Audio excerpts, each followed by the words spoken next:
Hi, my name is Jennifer Stansel, and today I'm going to be pulling a blood sample from the jugular vein.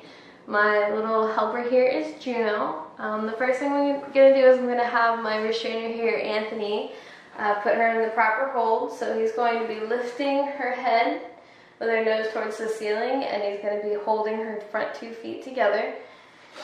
The next thing I'm going to do, so I'm going to go ahead and sanitize the area with some 70% isopropyl alcohol.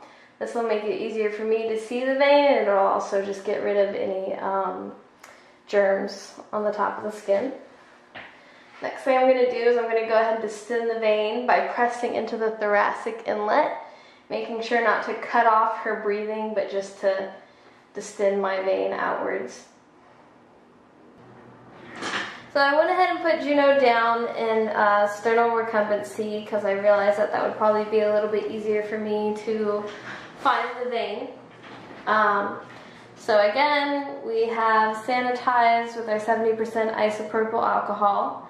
I have chosen a 22 gauge needle because she's under 60 pounds and a 3cc syringe since I'm going to be pulling a larger amount of blood to send off.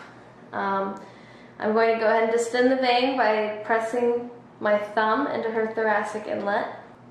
Then with my bevel up, I'm going to go ahead and place the needle in the vein.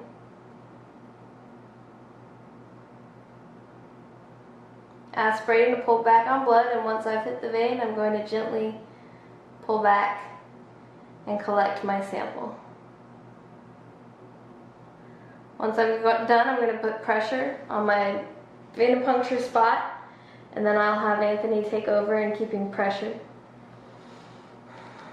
He'll hold off until the vein clots, and that way she won't bleed out through her neck. And then from here I would be placing my sample into a vacuum tube to send off. Thank you very much.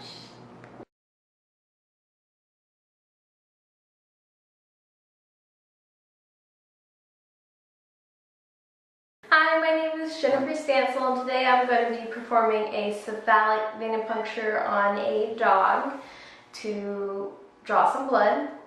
So the first thing I'm going to do is I'm going to have my helper, Anthony, puppy dog Juno. I'm going to go ahead and wipe the arm that I'm choosing to pull from with some 70% isopropyl alcohol. This clears off some of the germs on the arm, as well as making it a little bit easier for me to see the vein. The next thing I'm going to do is I'm going to have Anthony restrain her by holding her head, placing his hand behind her elbow, and then occluding the vein with his thumb. Then I'm going to go ahead and choose my tools for pulling the blood. Because she's under 60 pounds, I'm going to go ahead and do a 22 gauge needle. And then just because I'm not pulling a lot of blood and because I don't want to collapse the vein, I'm going to use the 1 ml syringe. So now that my site is prepped, I'm going to go ahead and uncap my needle. And then keeping the needle at a 30-degree angle with the bevel up, I'm going to go ahead and place it in the vein.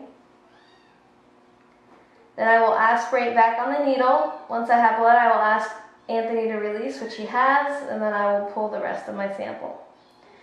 Once I'm done there, I'm going to hold off, putting pressure on where I just poked, and remove my needle. And then I can either put a pressure bandage on it or hold off for about a minute or more to make sure that the vein has clotted and that she's not going to bleed. Thank you very much.